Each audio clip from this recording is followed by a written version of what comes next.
আসসালামু আলাইকুম রহমতুল্লাহি ওয়া বারাকাতুহু। এই যে আপনারা দেখতে পাচ্ছেন সেই পাহাড়ের পাদদেশের মধ্যে যে কত সুন্দর একটা কুঁড়েঘর এখানে আপনারা দেখতে পাচ্ছেন। এটা হচ্ছে এত সুন্দর কুঁড়েঘর, এখানে এখনো মানুষ আসে নাই, ঘরটা নতুন তৈরি করা হয়েছে। তো মানুষ আসবে, এখানে বসবাস করবে। যে চারদিকে গাছ আর গাছ, পাহাড়, একদম বিশাল অ্যামাজন জঙ্গল আপনি বলতে পারেন। সেই জঙ্গলের মাঝখানে একটা কুঁড়েঘর এখানে অবস্থিত। তো আমরা আজকে অফিসিয়ালভাবে অফিসের কাজ সম্পূর্ণ করে একটু সময় পেলাম, সময়ের ফাঁকে আমরা সেই পাহাড়ের পদদেশে আমরা চলে আসলাম। এদিকে আসেন, আপনি এদিকে আসেন। আমরা আসলাম, কত যে ভালো লাগতেছে মনটা, আসলে এদিকে দাদা, কত যে মনটা ভালো লাগতেছে তা বোঝানোর ভাষা আমার নাই। তো এই যে পাহাড়ের মাঝখানে কুঁড়েঘরটি এখানে বানানো হয়েছে, সেই ঘরটি এখানে লোক আসবে, বসবাস করবে, তার আনন্দ ফুর্তি করবে, জায়গায় প্রকৃতির দৃশ্য উপভোগ করবে। তো আপনারাও আসবেন, এই পাহাড়ের যে মানে গাছপালা, পাখি, পশু পাখি যেগুলো আছে এগুলা দেখবেন, অনুভব করে যাবেন। সময় করে এদিকে আপনারা আসবেন। আসলে আমি এসে খুবই অবাক, এত সুন্দর ঘর দেখে। এটা কুঁড়েঘর আসলে সচরাচর এই ঘরগুলো বাংলার ঐতিহ্যের মধ্যে নাই, ঐতিহ্য থেকে বিলীন হয়ে যাচ্ছে আস্তে আস্তে।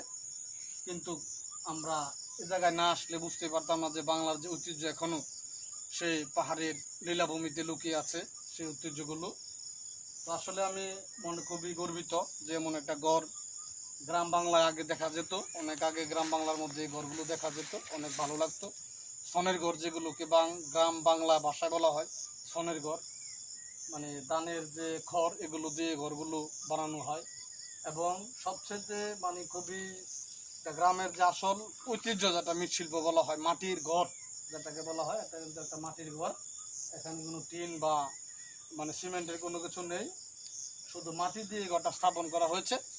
তো এটা দিয়ে আমরা বুঝতে পারতেছি যে গ্রামের যে ঐতিহ্যগুলো, যে সৌন্দর্যতাগুলো এখনও গ্রাম বাংলার মধ্যে লুকিয়ে আছে, সেগুলো আমাদেরকে খুঁজে খুঁজে বের করতে হবে। এবং বাংলার যে ঐতিহ্যগুলো আছে সেগুলো আমাদেরকে টিকিয়ে রাখতে হবে।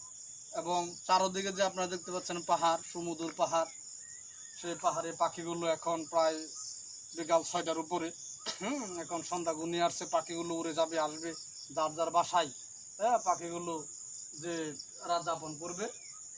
তো আপনাদের কাছে এটাই আমার অনুরোধ, আপনারা আসবেন, এই প্রকৃতির যে সৌন্দর্যতাটা আপনারা যদি না বের হন, ঘর থেকে যদি বের না হন, তাহলে আসলে বোঝা বড় কঠিন।